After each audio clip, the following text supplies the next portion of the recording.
All right, welcome back to part 4 of Deep Dive into Design Space. Today we're going to be going over the text feature in Design Space. So to get some text, simply click on text, and then a text box will show up that says add text here. I'll type in my name. You guys should probably, if you're following along, type in your own name here. All right. At this point, we now have our name selected. We can move it around just like shapes in the last episode of Deep Dive into Design Space. With the text, however, there are multiple additional things that we're able to do. First, we're able to change the font size. So if you normally select font, it'll show all fonts available, but not all fonts are free. If you see this little A, it means that it is only available with Cricut Access, or you have to buy the font. We don't do that in most cases. You should probably never buy fonts. A lot of them are free on dafont.com or other places, and just download them and install them on your system. And then you can select the font you like. So let's say I want my name to be in this font.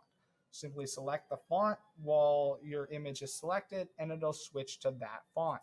You can switch the style, either have it regular, bold, italic, or bold and italic. So that'll show like that. I'm going to just keep it regular. You can switch the font size if you have a specific font size you'd like. Let's do 200 for the font size. Letter space. So letter space spaces out your letters how you would like them. Normally the letter space is way too far out for me in almost every situation. So I always set it to 0 because I feel like the letters are way too spread out for any shirts or anything that I make. So definitely adjust the letter space as you need. All right, now let's say you have 2 lines. So Wyatt Lindquist, right? And they're 2 different size lines. So that's my full name. Now you can adjust the line space. So let's say we want the line space to be 0. Right now, they will have 0 line space. You can even make this negative. So if you want them to be really close, -2, you can get them closer and closer to each other. So now they're super close to each other.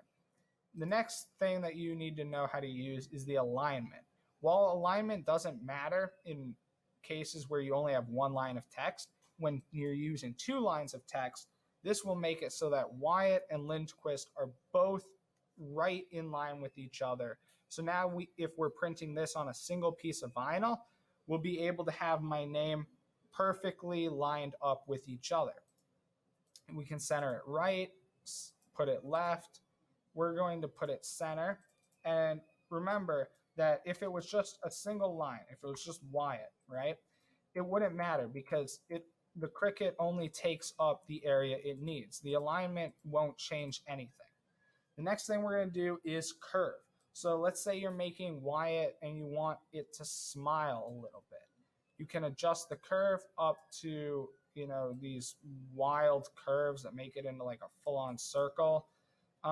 Most of the time, you're probably not going to use that, I would say, but definitely check out and play with this if you want to make, curves or any of that type of stuff. It's really cool in some situations. And then there's advanced, which you can ungroup letters. Say I want this A to be gone and I just want it to say Y, and then I'm going to put in like a custom A.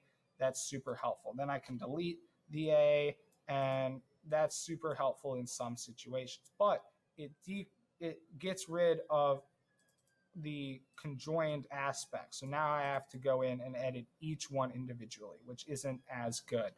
Thank you guys for watching the text functions, and I hope you guys will stay tuned for part 5.